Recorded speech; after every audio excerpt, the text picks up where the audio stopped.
What did you learn that might be different from the president in this forum than others?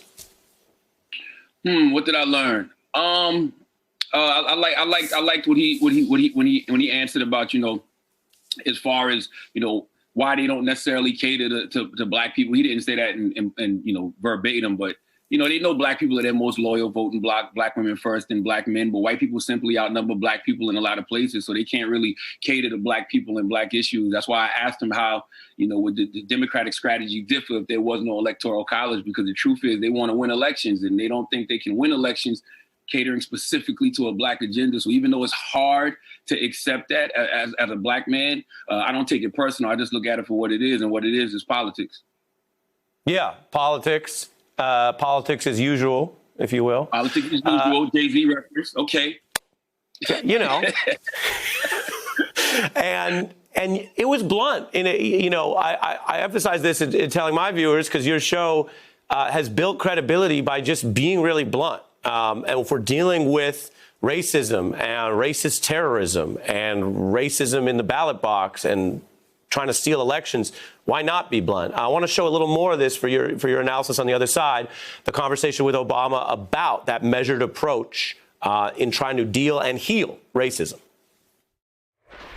You discuss how you were frustrated with the constant need to soften for white folks' benefit the blunt truths about race in this country. Do you still feel the need to do that after the last 4 years we witnessed? You need to be able to persuade some white folks who are not going to think like you. And you may want to say things exactly the way you want to say it, but they may not hear it. Yikes.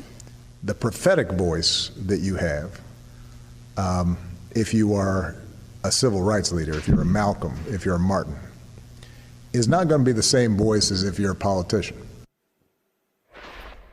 Do you buy that?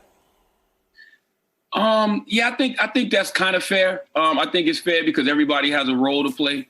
But it still bothers me, even as a politician, you should be able to call out, systemic racism. You should be able to call out bigotry, because I understand that they want to cater, to the big white audience, but there is good white people out there too. That's why Democrats always win the popular vote, because it's black people, it's some brown people, and it's the good white people that are voting for Democrats as well. So I don't think it's a stretch or a reach to have to make a racist feel comfortable, because that's what it feels like to me. Because nobody's worried about making me feel comfortable as a black man in this country, And then I always taught that when you're uncomfortable, that means that you're growing. So if I call out a white person for their racism or their bigotry and they're uncomfortable, good.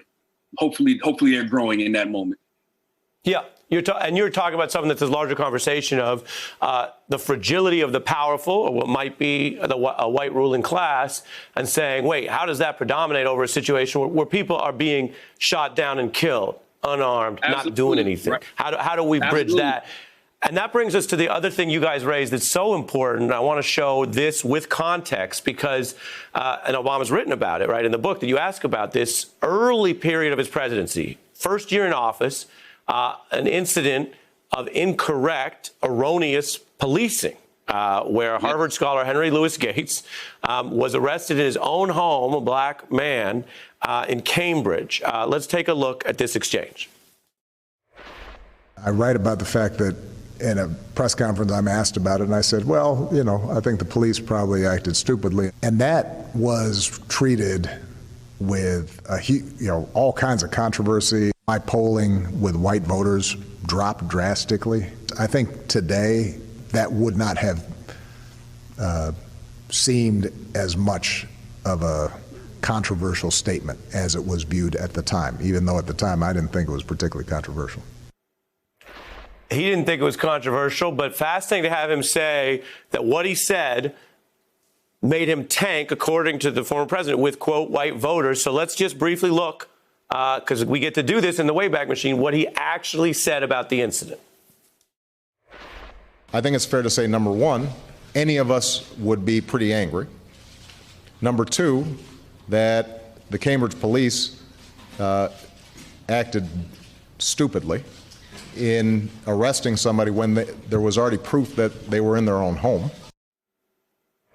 It's straightforward, and yet we have just a sampling of the controversy. There was the issues in the approval rating. There were people all over America, Charlemagne, demanding a, quote, apology for what we just heard there. Your thoughts? Yeah, I mean, if you if you read the book, in the book he says that that would have never happened, to Henry Louis Gates, basically, if Henry Louis Gates was white. And my thing is, like, he should have been able to say that at the time. Like, why are you apologizing to the police? The police did act stupidly in that situation. So where was Henry Louis Gates' apology? Did the police have to apologize to him for making that mistake? Did anybody demand that the police apologize to Henry Louis Gates for acting stupidly, as President Obama says? So I think in situations like that, I don't see why you have to, bite your tongue. And he says in the book, he wished he would have said at the time, yeah, that would have never happened, if Henry Louis Gates was white. I don't see how we make progress if we're not speaking truth to power. We have to speak truth to power about these issues in order to keep pulling back that curtain. That's one thing that Donald Trump did. Donald Trump made us have to have these conversations, whether we wanted to have them or not.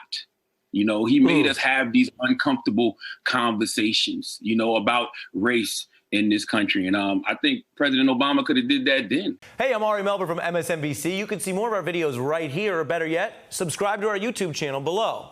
You could have been anywhere in the world, but you're here with us, and we appreciate that.